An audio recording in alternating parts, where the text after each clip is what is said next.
Hello, everyone. If you like what I'm doing here, please consider subscribing, liking, and commenting.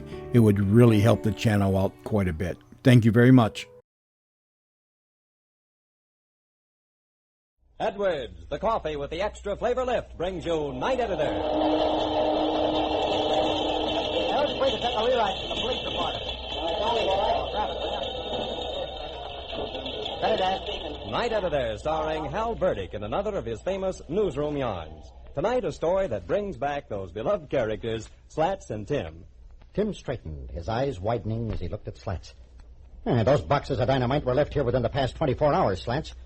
The Japs have been infiltrating by our outposts, sneaking this stuff down here to blow up that ammunition dump on the beach, and the whole garrison with it.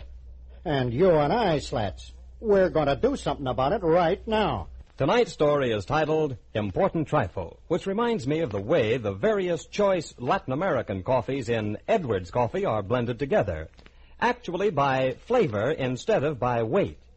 Offhand now, you might think that a trifle. But it's this special flavor blending that assures Edwards' uniform goodness. Edwards Coffee, made according to Mr. Dwight Edwards' personal formula, brings you an extra flavor lift. Fresh ground to guarantee freshness, Edwards Coffee is featured at all Safeway stores. Try Edwards Coffee. Your money refunded. Well, it's the mid-evening hour in the newsroom. The mail edition has been put to bed, and Bobby has been out of the office for a few minutes. When he returns, he heads for Hal's cubicle over in the corner.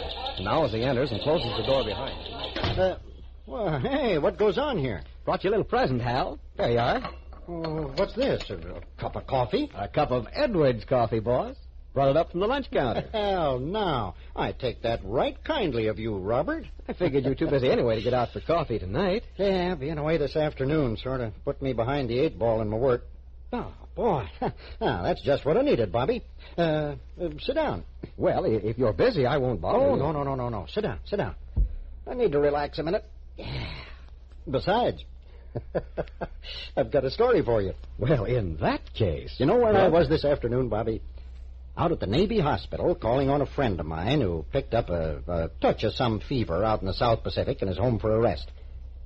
Sergeant Timothy O'Connor. Huh? Not the Sergeant Timothy O'Connor, United States Marines. Oh, no. None other, Bobby. And a master sergeant now. Oh, boy.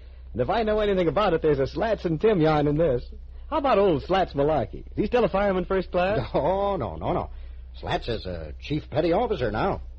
But even the years and promotions haven't changed them from the days when they were the most famous team of pals in the old regular Navy.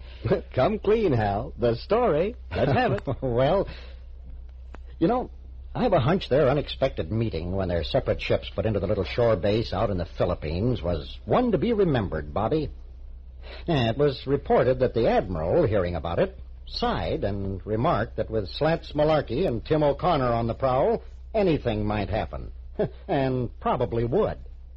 And younger Navy men, hearing tales of their past adventures, were on the alert for interesting and amazing developments.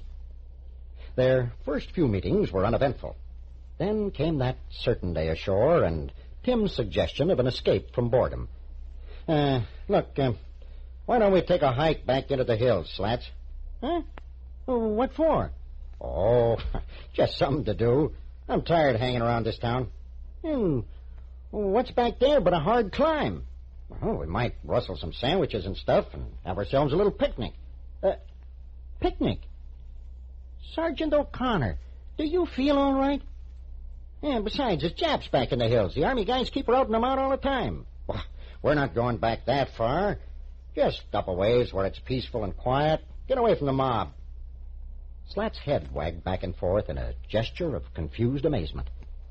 Well, all right. If you're bound to do it, I'll steam along with you just to keep you out of trouble, which you're capable of getting into even in a wilderness. Well, by the time the late afternoon shadows were beginning to push down out of the jungle, even Slats had to admit that it had been a pleasant outing high on a hill with the broad floor of the sea far below them. And when it came time to start back to the beach, he cheerfully accepted Tim's suggestion that they take a more roundabout trail for a change of scenery. Tim was in the lead as they made their way along the narrow path that followed the steep contour of the hillside. Suddenly he came to a halt, looking off to one side of the trail. From behind him came Slat's voice. What's the matter? I just noticed that cave back up there in the brush. What's so interesting about a hole in the ground? Oh, I was just thinking what a tough time the boys have had all over the South Pacific digging the Japs out of holes like that. Air bombs, shell fire, nothing seems to touch them except... His voice broke off sharply, and he moved a step off the path. Hey, now what? Hey, there's something inside that cave, Slats. Yeah, the sun hits it just right to show it up. Come on, let's have a look. Panting from their scramble up the hillside, they pulled back the brush and stood looking down at 2 wooden boxes covered with Japanese characters. With a rock, Tim loosened the cover of one. Hey, it's dynamite and fuses. Yeah, and look there, Tim, a magneto for firing it. Say, it must have been left here when the Army guys chased them further back into the hills. Tim straightened, his eyes widening as he looked at Slats. Left here, nothing. That stuff's been put here within the last 24 hours, and I got a hunch what it means. They sneak this stuff down here to hide it. Then some nice dark night, they ease it down the hill with ropes, maybe alongside that ammunition dump on the beach. And bluey, the whole garrison gets blown sky high. Hey, do you think so, Tim? Yeah, I'm a cinch to be right. Well, let's get down there and tell the Army guys about it so they can come up here and get the stuff before dark. Right. Come on the double, Slats. The sooner... Again his voice cracked to a sharp silence. Slats had heard it, too. A faint rustling in the bushes back of the cave. Screened by a clump of brush, they watched as a Jap soldier slithered down the slope. Slats put his lips close to Tim's ear. Hey, they're beginning to show up already. This must be tonight. But how do you figure there's only one of them? Oh, that's the idea, Slats. They sneak in one at a time.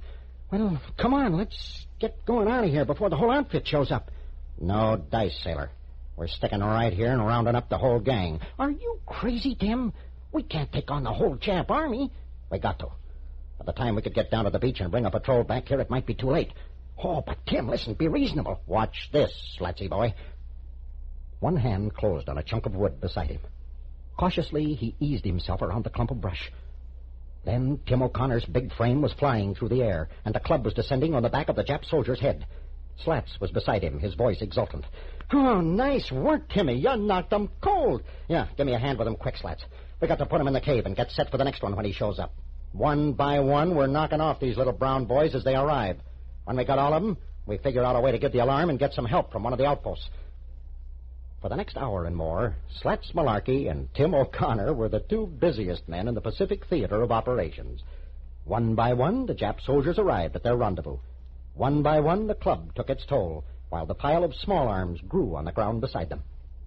When at last they had pigeonholed one who seemed to be a ranking officer, Tim issued his next orders. Now, I figure that should be all of them, Slats. Phew, and a nice afternoon's work, I'd say. Yeah, and now what, Tim? Well, we fuse up one of those sticks of dynamite and put it in with the others. Then run the wires to that magneto down the trail a ways so we're in a position to blow them all to the moon if they try to rush us. Yeah, after that, we figure on getting some help. They worked swiftly, silently, spurred on by guttural sounds from within the cave as some of the earlier victims began to come to. The fuse stick was tucked down in among the others. The wire was uncoiled to a safe distance down the trail. The firing magneto set in place. Slats was hunched over it, busy with the final connections, when the unexpected happened. Close by, there was a crackling of dry twigs. Tim whirled toward it and found himself looking down the ugly muzzle of a rifle in the hands of a Japanese officer. Above it, a brown face, lips drawn back from the teeth in a snarling smile. Get hands up, Yankee! The muscles under Tim's uniform tensed. The line of his jaw was a white cord tautly drawn. His hands raised slowly. Hold on, Nip. They weren't counting on you joining the party. Where are all my men? Up there in the cave, nursing some bad headaches. Oh, very clever. You capture one by one, huh? That's a pretty good guess, Short Pockets. Yankee sergeant think he very smart. Maybe not feeling so smart when getting bullet in head. Maybe. That's something I never tried so far. Tell friend behind you, stand up too. Why, sure, Jeppy. Seeing as you got the drop on us, I guess no, Slats. Stay right where you are. I just thought of something. The big Marine knew he was looking sudden death squarely in the eye, but his voice betrayed no fear as he went on. You can kill me, Nip. Sure you can. But while you're doing it, you kill yourself and every man up in that cave. You see those wires running along the ground? They're connected to a hunk of dynamite all fused and set to go. When you shoot me, my pal pushes down on the plunger of that magneto, and whambo, the whole works goes up. At the same time, Slats rolls down the hill and gets away from you. And if you're lucky enough to get out of this without getting beamed by a flying rock, you still won't live to tell about it. If Slats doesn't get you, the guys that come up here at the sound of that explosion will. Oh, smart Yankee, huh? The intake of the Jap's breath was like the hissing of a snake. The rifle raised an inch. Get ready, Slats. But, Timmy, listen to me. It's all right, fella. I'm going to get mine. Just you be ready to work that plunger when he shoots. Between the tall sergeant's legs, the Jap could see Slats' white face. His body hunched over the magneto, the plunger raised. His eyes darted back to Tim's face, and he seemed to cringe a little under the cool, steady gaze. He turned from it, his body twisting, as he looked toward the opening of the cave up the hill. And in that split second, Tim was on him in a flying tackle that bore him to the ground, the rifle catapulting out of his hands, while Slats closed in to help with the final punch that laid him cold. Oh, that was beautiful, Timmy, beautiful. What next? We grab some of those Jap rifles and start shooting into the air, fella. That ought to bring half the army here, full speed ahead. They were following the American patrol and its file of angry prisoners down the moon-splashed trail sometime later, when Slats said, Nice, quiet picnic we had, Sergeant. Yeah. Good time was had by all, as they say in the papers.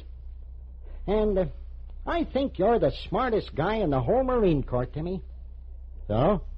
What brings that on, little man? Well, we'd both be dead if you hadn't gotten that Jap to hold his fire by bluffing him about blowing up all his men.